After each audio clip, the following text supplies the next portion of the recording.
Quel est l'autre sport que tu suis le plus en dehors du basketball? Meilleur pâtissier.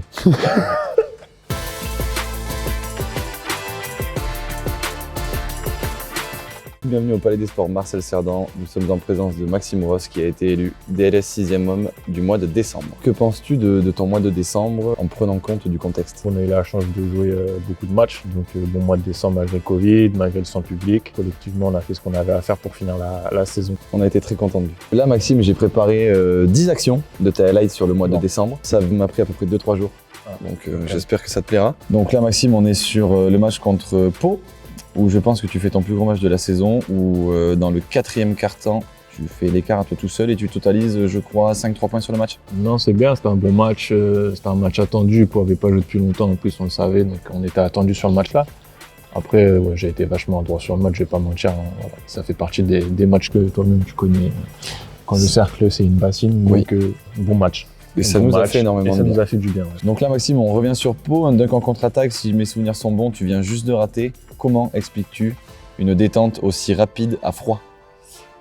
À froid, je sais pas, parce que j'ai perdu ma cuisse sur celui-là. Mais non, tranquille, petit dunk en contre-attaque. Après, je m'en suis pris un derrière, mais bon, c'est pas grave, ça fait partie du jeu. On en donne et puis on en prend. Bon, c'est le petit rebond off. Voilà ça.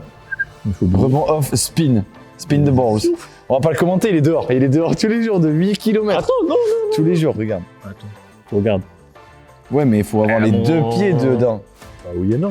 Les si gros... mon appui gauche il est dedans, c'est bon, non? Non. C'est quoi, au pire, ça fait partie du jeu, c'est pas grave. Et encore un dunk.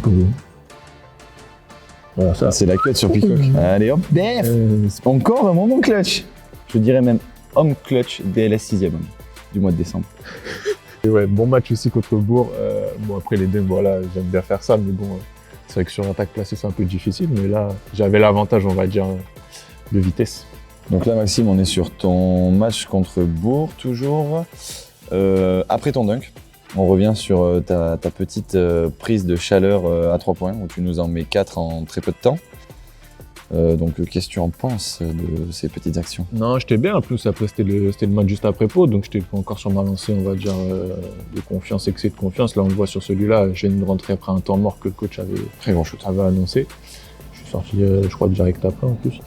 Mais ça faisait partie du temps mort et tout, donc non, bon match. Bon, on perd malheureusement de 3 points à la fin. Enfin, on se prend un 3 points au buzzer plutôt, malheureusement. Mais bon, ouais, ça restait un gros match assez serré contre une top équipe. Hâte de la revanche. Exact.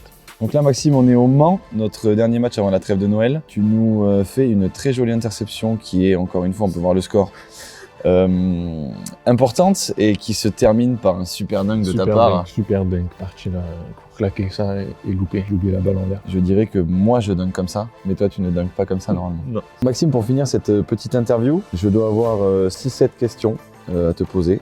Il n'y a pas de mauvaise réponse. Allez, vas-y.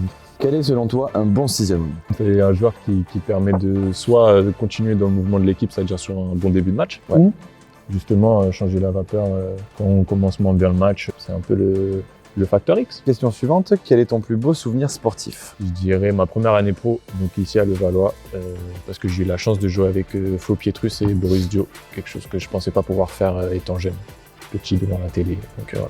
Pour une première année pro, je pense que c'est pas mal. Comment se passent les entraînements au Métropolitain de 92? Sont-ils sérieux, fun ou un petit peu des deux? Moi, je dirais un petit peu des deux.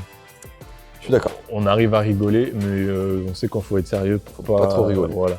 Sinon, si tu n'étais pas devenu sportif professionnel, tu aurais fait quel métier? À la base, je voulais être prof de PS. J'ai fait un an de STAPS, mais tu sais quoi, au fur et à mesure, je me dis que non. Mais un an de STAPS que tu ne regrettes pas parce que ça t'a fait rencontrer la femme de ta vie. Voilà. Exactement. Bien joué. Dernière question pour terminer sur le thème du jour. Que représente pour toi ce trophée de meilleur 6e homme? C'est bien, c'est une reconnaissance individuelle. Après, ça parle pour le collectif de notre début de saison à nous. Ça fait du bien. Le mois de décembre, c'était le dernier mois de l'année 2020 qui était quand même un peu chaotique, catastrophique. Donc voilà, on finit l'année sur une bonne note. Merci à tous de nous avoir suivis pour cette interview DLS 6e homme. On vous attend sur LNB TV et bientôt dans les salles, on l'espère. Merci à vous. Bah voilà, c'était pas sorcier.